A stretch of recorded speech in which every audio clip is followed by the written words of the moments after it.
The flights are especially arranged by embassies abroad for the repatriation exercise, and therefore Entebbe Airport is not yet open to commercial flights. So these are special flights.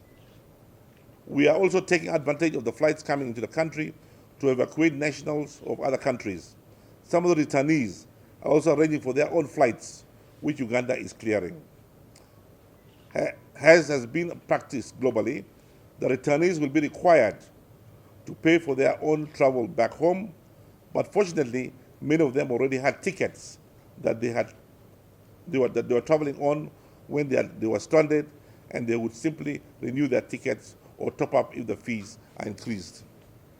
The process of preparation has been ongoing, and now the relevant institutions are ready to start receiving the returnees.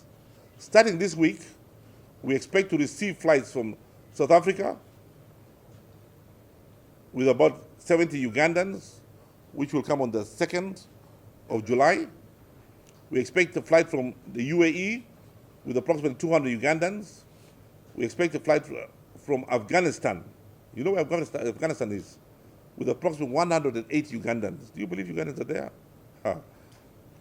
From the US, 134 Ugandans and about 120 from India. Today, in particular, we are receiving 32 Ugandans coming in on a flight from Sudan and 16 from Belgium and the Netherlands. Yesterday, we received a flight from Turkey with a few Ugandans. Other flights will soon follow from other regions. Arrangements are being made to start receiving Ugandans for across the land border, and details will be communicated. The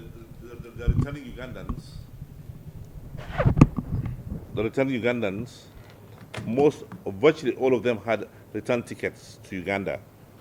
So they either had to use the return tickets or in some cases had to top up on those cases.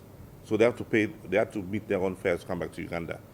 Number two, in what my colleague in the Ministry of Health just said just now, is that there are two categories of quarantine facility. Those who will go to hotels, and then there are those who will go into institutional, as we call them, institutional what? Quarantining. So if you can afford, all Ugandans before they board, they are informed. They'll be responsible for paying for their quarantine. So those who can afford can go and stay in hotels, which we have already given the rates. Those who cannot afford will have other facilities, which you call institutional facilitations, quarantines, facilities, which they can then go and be quarantined there.